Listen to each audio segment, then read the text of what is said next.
Okay, so last video, there's something I wanted to address because I was called out on two things by you, the viewers. First thing is entirely my fault. I type up Beautifly's name is beautiful. I make mistakes, I deserve to be called out on it, thank you for pointing that out. Second though, I really need to address. It was when I said that Wurmple evolves at random, I received hundreds upon hundreds of comments trying to educate me that it depends on gender, time of day, or some other not random factor.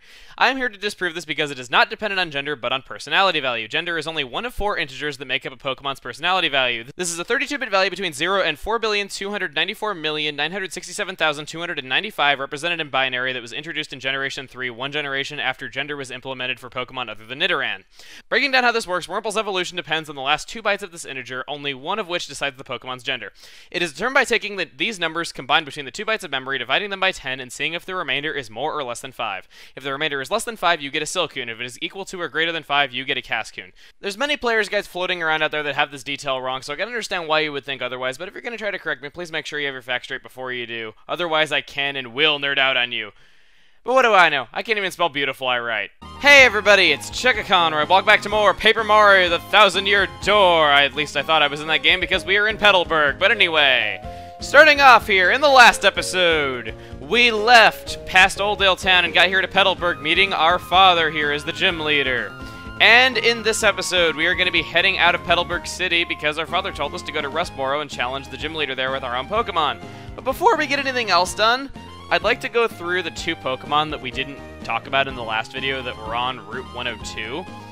And this won't take too long, okay? I'm sorry, I don't want to overload you with bios, though. It's just that, you know, it's early in the game, there's a lot of Pokemon, and the early parts of the game are generally written with a lot of information. So anyway, starting off is Surskit. Surskit's a bug water type, really a unique type, but I will say, this thing is extremely rare.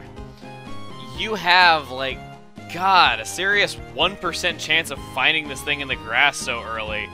And it's so frail, it just isn't worth tracking it down just to find this thing when it's that frail of a Pokemon. When it evolves into Masquerain, it gets the ability Intimidate, which is a good ability which covers for its frail defenses by lowering your opponent's attack. But it's just so rare and so difficult to get that it really just isn't worth it, and there's plenty of better Pokemon with that ability. The other of the 2 is Seedot. Seedot is only found in Ruby and Emerald, not in Sapphire. It's a lot more offensive than its defensive counterpart of Lotad. When Seedot evolves into Nuzleaf, it gets a Dark subtype, making it Grass and Dark, which is pretty good for type coverage on opponents' typical weaknesses. And then eventually, when evolving into Shiftry, which it does so with a Leaf Stone, which is an item evolution, which we'll get into a bit later, if you can get a Pokemon that has Sunny Day to make it sunny out, this thing is a monster. But if you don't plan on having a Sun Summoner on your team, it's really not worth it all that much.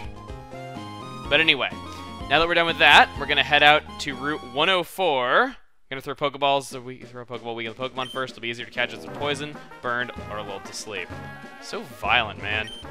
And it's telling us to go back to Petalburg City, even though that doesn't really go... Oh no, I'm not a trainer. That's right, trainers lock eyes. It's a challenge to battle. If you don't want to battle, stay out of their sight. That didn't last long! I swear I didn't intend that. And whoa, that background looks a lot cooler than I remember. Youngster Billy would like to battle. Billy. He's Billy. He's Billy Bob with his Zigzagoon. It's Billy, and he's got a ratty rabid raccoon as a pet that he found under the trailer, and it's level 5, and I'm roasting it on the spit because we wants to have it for dinner. I am so sorry to any of you who live in Alabama. Anyway. He's sending out Seedot now, which we just went over. Very defensive, kind of tough, and it likes to run a lot despite being an acorn.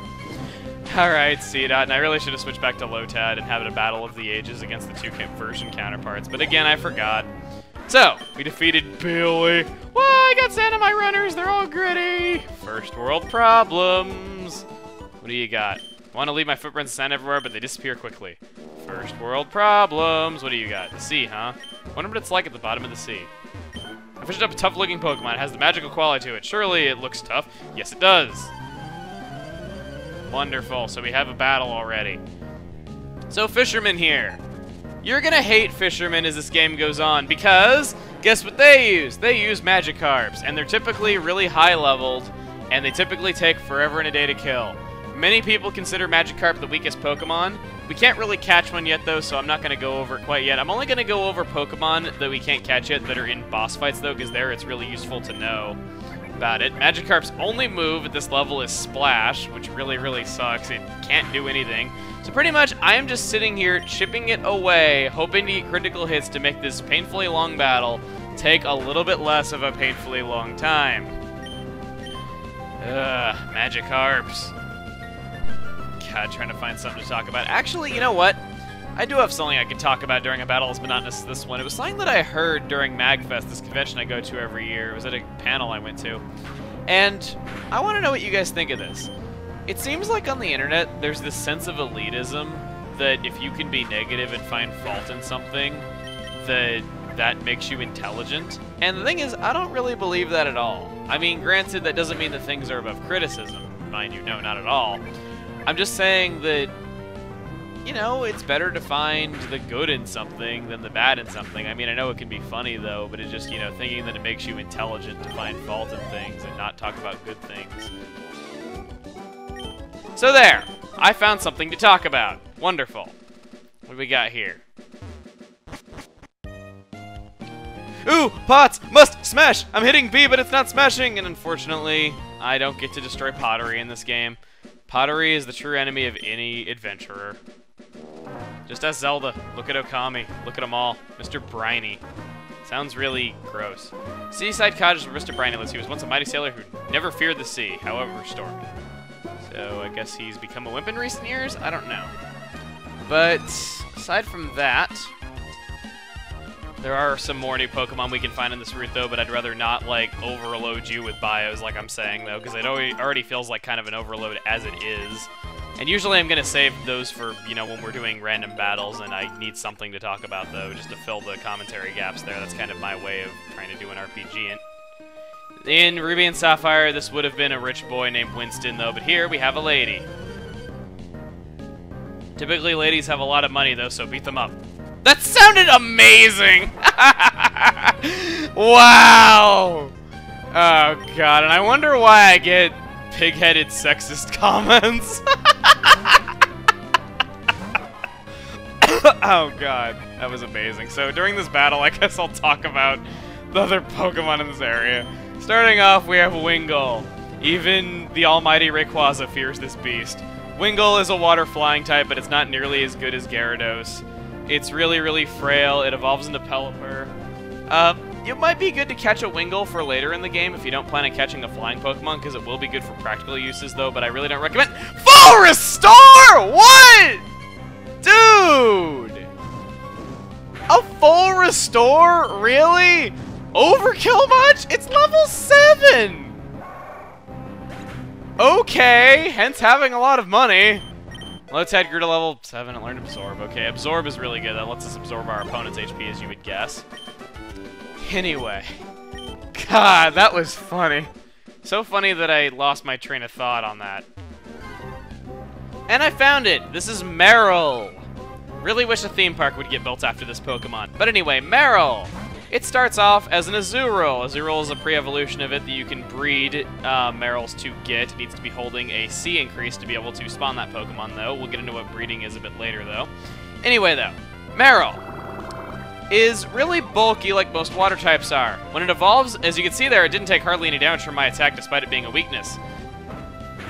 When it evolves into Azumarill, it is even more bulky.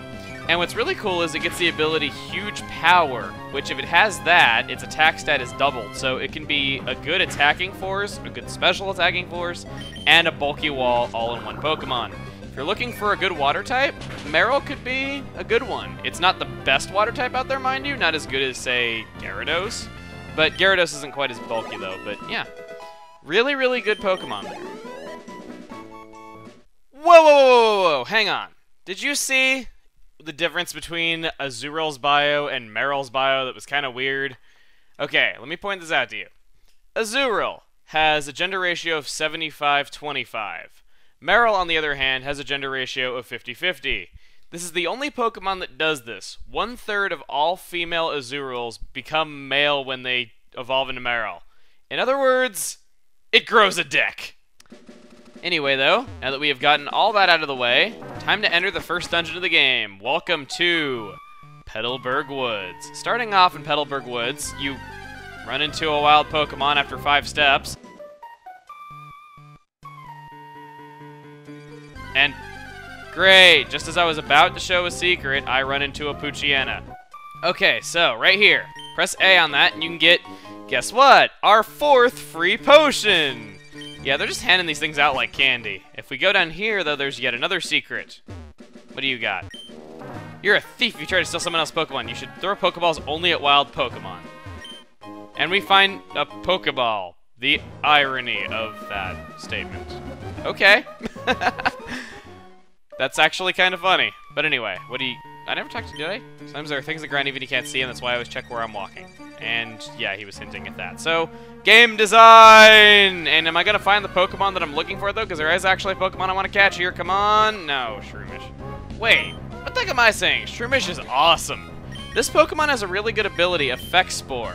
When you attack it, it can potentially inflict you with paralysis, poison, sleep, as amongst other things, which are all status inflictions that grass types are typically known for. I'll get into what all these do exactly, though, but from the name, you can pretty much guess what they do. I mean, poison, you lose HP, paralysis, you can't move, stuff like that. So, Shroomish, when it evolves into Breloom, it becomes a part fighting type, has a major weakness to flying, but the cool thing is, it's a really good damage dealer, and it also can sap opponents' health.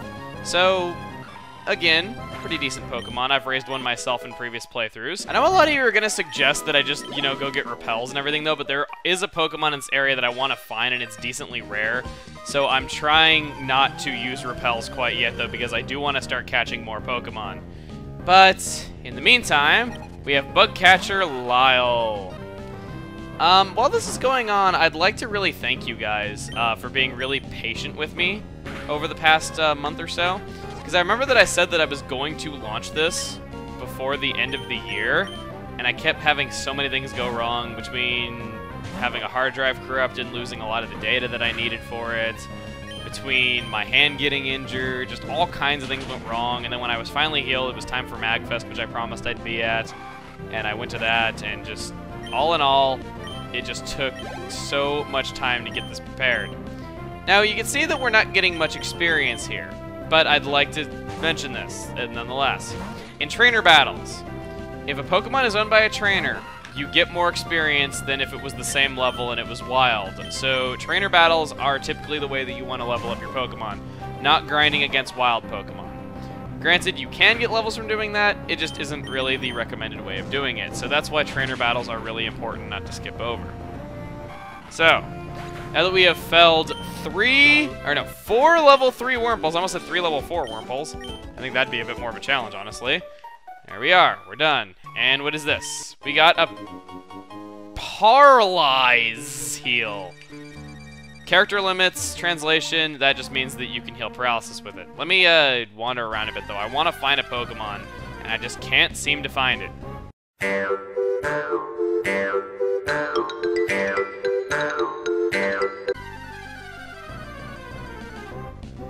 For the love of Princess Elise's non-existent pantyhose! I finally found one! Oh my god. Okay.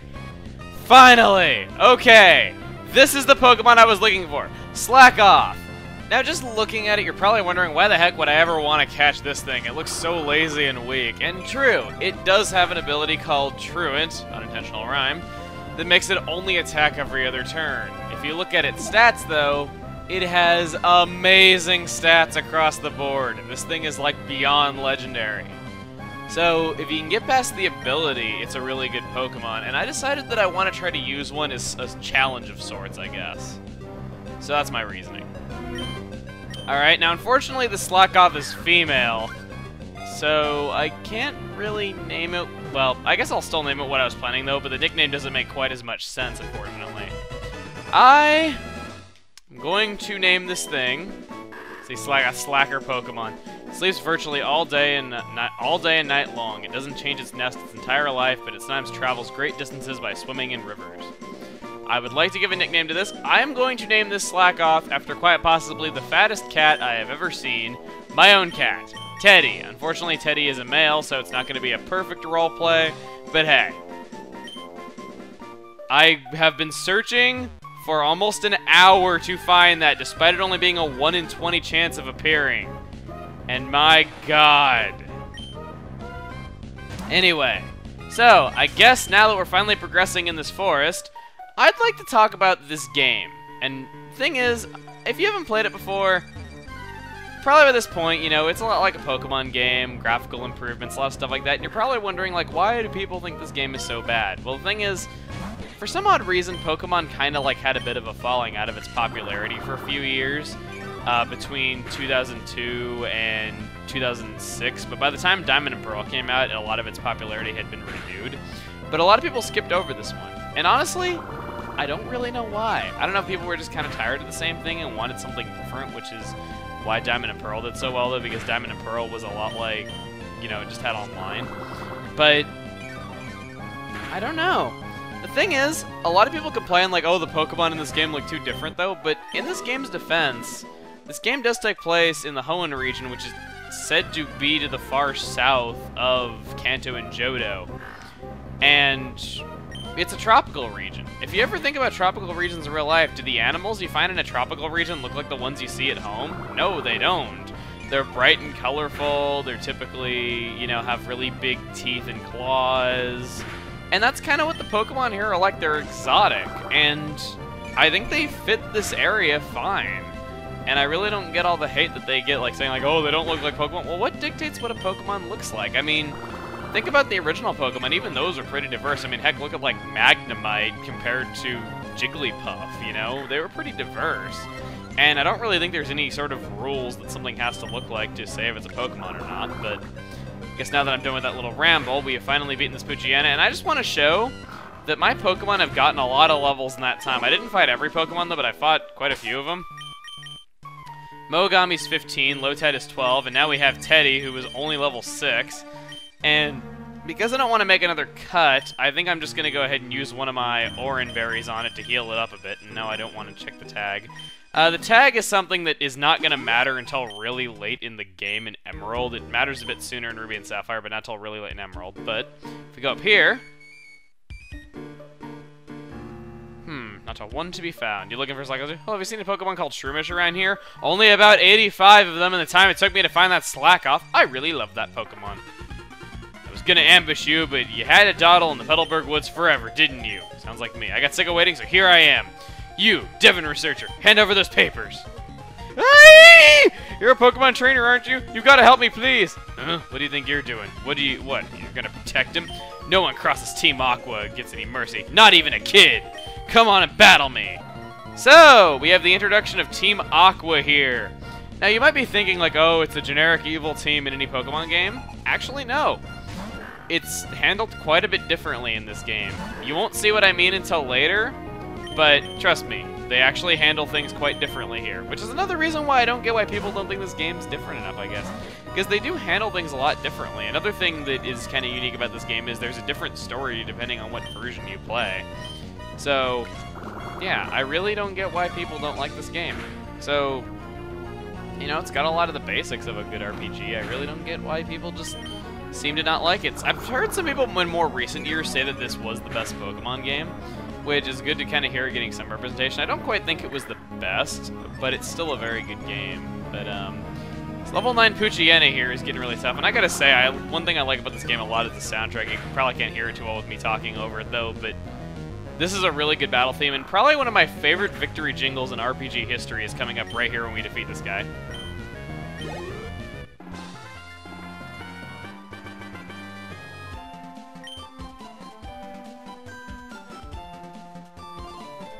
I love it. I just love that song so much. Anyway, though, grr, you got some nerve battling with Team Aqua. Come on and battle me again. I wish I could say that, but I'm out of Pokemon. And hey, we have Team Aqua also after slinging Rustboro. I'll let you go today after telling us your plans. Ooh, that was awfully close. Thanks to you, he didn't rob me of these important papers. I know, I'll give you a Great Ball as my thanks. Great Ball is a better type of Pokeball. It has 1.5 times the chance of catching a Pokemon as a Pokeball. Didn't Team Aqua think they were selling after Rustboro too? Oh, it's a crisis! I can't be wasting time! Well, that's kind of unnerving, and... Excuse me, I was saying that it's kind of unnerving to hear that there's something going down in Rustboro City with that thug. But, I say that now that we have found out about that, I think we're gonna end this off here. Dun dun dun, the cliffhangers begin. So, next time on Pokemon Emerald, we are gonna hopefully find our way out of Petalburg Woods, now that we've gotten ourselves a new Pokemon. And get to Rustboro City. See you guys then.